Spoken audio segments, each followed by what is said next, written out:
Hi friends, welcome back to sports dictator channel. IPL 2025లో Sun rise Hyderabad అయితే ఒక అద్భుతమైన మ్యాచ్ విజయాన్ని సాధించింది. ఇది వాళ్ళకి ఎంతో కాన్ఫిడెన్స్ ఇస్తుంది బ్యాటింగ్ లైనప్కి ముఖ్యంగా. ఎందుకంటే ఎస్ఆర్హెచ్ అంటేనే బ్యాటింగ్ అంటేనే ఎస్ఆర్హెచ్ ఒక రికార్డులో మూత మోయిస్తారు. చేజింగ్ కూడా ఒక రికార్డే. ఇది ఐపీఎల్ హిస్టరీలోనే సెకండ్ హైయెస్ట్ చేజింగ్. 245 రన్స్ని ఇంకొక 1.5 ఓవర్ మిగిలి ఉండగానే చేశారు. ఇందులో అభిషేక్ శర్మ అయితే 145 కొట్టి ఫ్యాన్స్కి అయితే తన మెసేజ్ ఇవ్వడం కూడా జరిగింది. సో ఇదైతే ఎస్ఆర్హెచ్కి ఒక చాలా చెప్పుకోదగ్గ భారీ విన్ అని చెప్పుకోవచ్చు. ఎందుకంటే నెక్స్ట్ మ్యాచెస్కి చాలా హెల్ప్ఫుల్గా ఉంటుంది. అండ్ తర్వాత మ్యాచ్ ముంబై ఇండియన్స్తో ఉంది. ఇందులో కూడా ఎస్ఆర్హెచ్ బ్యాట్స్మెన్ ఇలానే చెలరేగాడతారని భావించేవారంతా వీడియోని గట్టిగా లైక్ చేయండి. ఇంకేదైనా చేంజెస్ చేస్తే బాగుంటుందా ఎస్ఆర్హెచ్లో అనేది మీరు కామెంట్ చేయండి. మనం చేయగానే వాళ్ళు డైరెక్ట్ని తీసుకొని చేంజ్ చేస్తారని కాదు, మన యొక్క ఒపీనియన్స్. సో ఈ ఒపీనియన్స్ వైడ్గా అందరివి ఇలానే ఉంటే చేంజెస్ జరుగుతూ ఉంటాయి. అదేవిధంగా అండ్ ఐపీఎల్ అప్డేట్ అండ్ మెయిన్గా ఎస్ఆర్హెచ్ అప్డేట్ కోసం వెంటనే సబ్స్క్రైబ్ అయితే చేసుకోండి. సో వీడియోలోకి వెళ్ళినట్లయితే sun rise Hyderabad Punjab kings మీద 245 రన్స్ భారీ టార్గెట్ని అయితే చేసింది. అది కూడా ఇద్దరు ఓపెనర్స్. ఫస్ట్లో కాస్త లక్ కలిసి వచ్చింది అభిషేక్ శర్మకి. ఒక నో బాల్ క్యాచ్ అవుట్ అయ్యాడు, కానీ అది నో బాల్. దాంతోనే అతను 145 వరకు వెళ్ళిపోయాడు. అండ్ అతడైతే ఫ్యాన్స్కి తను మెసేజ్ ఇచ్చాడు. అదేవిధంగా ట్రావిస్ హెడ్ కూడా కాస్త చూసుకొని ఆడడం అంటే 66 రన్స్ కొట్టాడు 32 బాల్స్లో. ఇది కూడా 200 స్ట్రైక్ రేట్తో సమానం. కానీ ట్రావిస్ హెడ్కి ఇది చాలా తక్కువ. ఎస్ఆర్హెచ్ గురించి అతడు ఒక బాధ్యతాయుతమైన ఇన్నింగ్స్ని ట్రావిస్ హెడ్ అభిషేక్ శర్మకి స్ట్రైక్ ఇవ్వడానికి మాత్రం అతను కొద్దిసేపు అయితే అలా ఆడడం జరిగింది. సో ఓవరాల్గా ఇంత భారీ టార్గెట్ని కేవలం 2 వికెట్లు కోల్పోయి మాత్రమే చేశారు. ఇంకా బ్యాటింగ్లో హెన్రిచ్ క్లాసెన్ యొక్క అతని స్థానం అయితే మారింది. ఎప్పుడైనా కింద వచ్చేవాడు, ఈసారి అన్ని లెఫ్ట్ హ్యాండర్సే వస్తున్నారు. వరుసగా 3 లెఫ్ట్ హ్యాండర్స్ వస్తున్నారు. కాబట్టి ప్రత్యర్థి టీమ్స్ అని కూడా మంచి స్కెచ్ చేస్తున్నాయి. అందరు లెఫ్ట్ హ్యాండర్సే. లైన్ అండ్ లెంత్ కూడా చేంజ్ చేయాల్సిన పని లేదు. అందుకే క్లాసెన్ అయితే పైకి వచ్చాడు. సో ఇది వర్కౌట్ అయిందని చెప్పొచ్చు. 21 రన్స్ కొట్టాడు 14 బాల్స్లో, 2 4లు, ఒక 6తో కొట్టడం జరిగింది. సాలిడ్గా ఆడాడు వన్ డౌన్లో వచ్చి. ఇక ముందు కూడా హెన్రిచ్ క్లాసెన్ ఇదే ప్లేస్లో వస్తే ఈ ఎస్ఆర్హెచ్కి చాలా హెల్ప్ఫుల్గా ఉంటుంది. ఆ తర్వాత ఇషాన్ కిషన్ 9 రన్స్ కొట్టాడు. సో వీళ్ళకి పెద్ద పని లేకుండా పోయింది.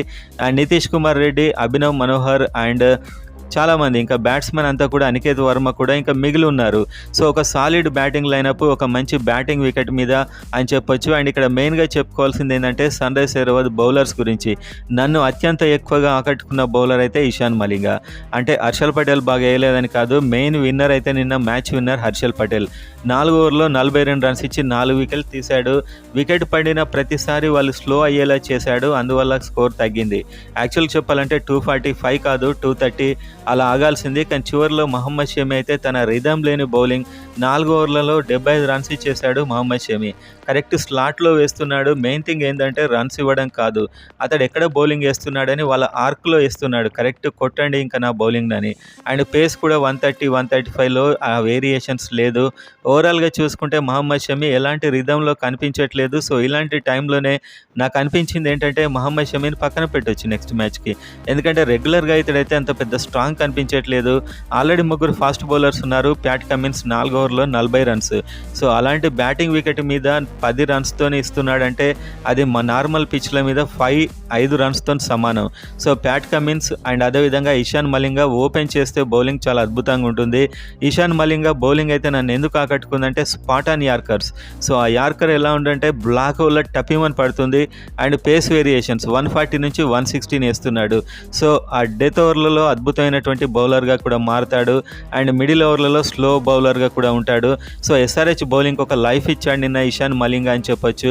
నాకైతే చాలా బాగా అనిపించింది. ఆశ్చర్యపోయాను ఇతను ఇంతకాలం ఎందుకు ఆడించలేదు ఇన్ని మ్యాచ్ల్లో అని చెప్పి. జిషాన్ అన్సారీ 4 ఓవర్లలో 41 రన్స్ ఇచ్చాడు.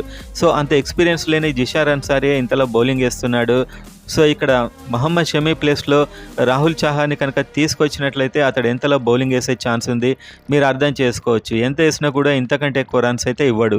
సో ఓవరాల్గా బౌలింగ్ యూనిట్ అయితే Pat Cummins and Harshal Patel pace variations ఒకటే మ్యాచ్లో 4 వికెట్లు తీశాడు. ఇంకా 8 మ్యాచ్లు ఉన్నాయి దాదాపు. సో ఈ మ్యాచెస్లో కనుక ఇతడు రెగ్యులర్గా వికెట్ తీసినట్లయితే పర్పుల్ క్యాప్ రేస్లో కూడా వెళ్ళిపోవచ్చు.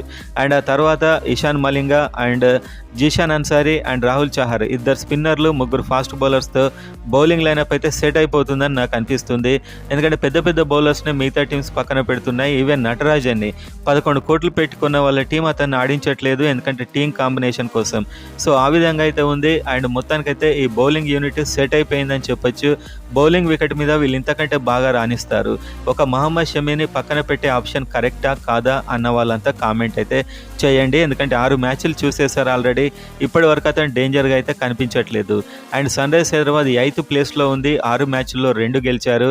అండ్ 4th ప్లేస్లో ఉన్న టీం 6 మ్యాచ్ల్లో 3 గెలిచింది.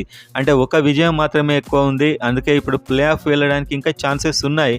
కానీ చూడాల్సింది ఈ బ్యాటింగ్ వికెట్ మీద కాకుండా బౌలింగ్ వికెట్ మీద బ్యాట్స్మెన్ ఎలా స్పందిస్తారు అనేది ఒకసారి అయితే చూడాల్సిన అవసరం ఉంది. అండ్ ముంబై ఇండియన్స్ అయితే చాలా లీస్ట్లో ఉంది. 5 మ్యాచ్ల్లో 1 గెలిచారు. వాళ్ళ openers Rohit Sharma, Ryan Rickelton వీళ్ళంతా ఫామ్లో లేరు. నిజం చెప్పాలంటే సూర్యకుమార్ యాదవ్తో సహా హార్దిక్ పాండ్యా, తిలక్ వర్మ మాత్రం పోరాడుతున్నారు. నామందీర్ చాలా ఫాస్ట్గా ఆడుతున్నాడు.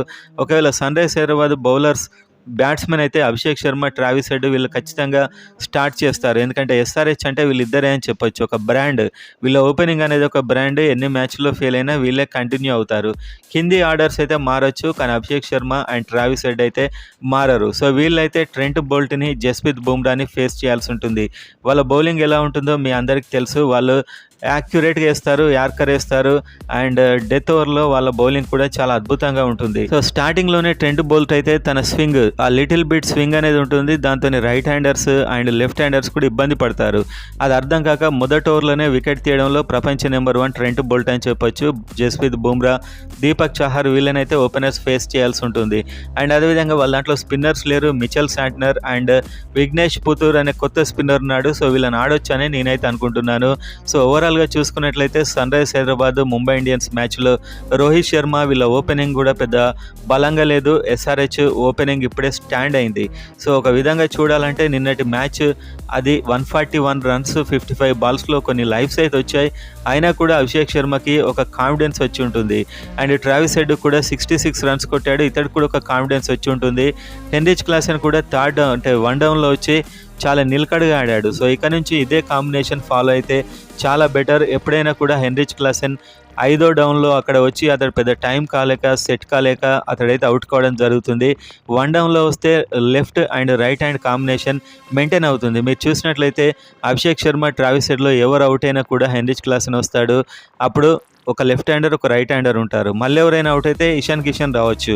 అక్కడ ఒక లెఫ్ట్ రైట్ ఉంటుంది. అండ్ అదేవిధంగా అనికేత్ వర్మ, నితీష్ కుమార్ రెడ్డి, అభినవ్ మనోహర్ ఇలా ఒక 3 లెఫ్ట్ హ్యాండర్, రైట్ హ్యాండర్స్ అయితే ఉన్నారు. సో ఈ విధంగా లెఫ్ట్ రైట్ కాంబినేషన్తోనే వెళ్తే ఏమవుతుంది, బౌలర్స్ యొక్క రిథమ్ అండ్ వాళ్ళ లెంత్ని చేంజ్ చేయాల్సి ఉంటుంది. అక్కడ జరిగే చిన్న పొరపాటుతో కూడా ఇంత మంచి బ్యాటింగ్ వికెట్స్ తయారు చేస్తున్నారు కాబట్టి 6 వెళ్ళడానికి దోహదపడుతుంది. సో ఓవరాల్గా అయితే బ్యాటింగ్ లైనప్లో చిన్న చేంజ్ చేయడం వల్ల నిన్నైతే సాలిడ్గా కనిపించింది. అండ్ అన్ని రన్స్ కూడా వచ్చేది కాదు వాళ్ళకి. 245 రన్స్ అంటే చివరి 4 బాల్లను కూడా 6 కొట్టడం జరిగింది మార్కస్ స్టోయినిస్, మహమ్మద్ షమి బౌలింగ్లో. సో మహమ్మద్ షమి చాలా ధారాళంగా రన్స్ ఇస్తున్నాడు.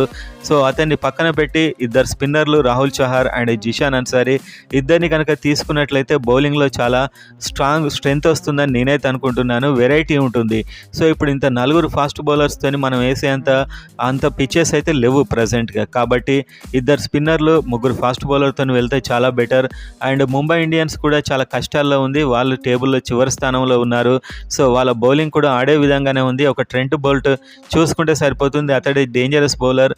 జస్ప్రీత్ బుమ్రా కూడా చాలా ఇంజురీస్ తర్వాత అతను టీంలోకి వస్తున్నాడు కాబట్టి అతడంత డేంజర్ కాకపోవచ్చు.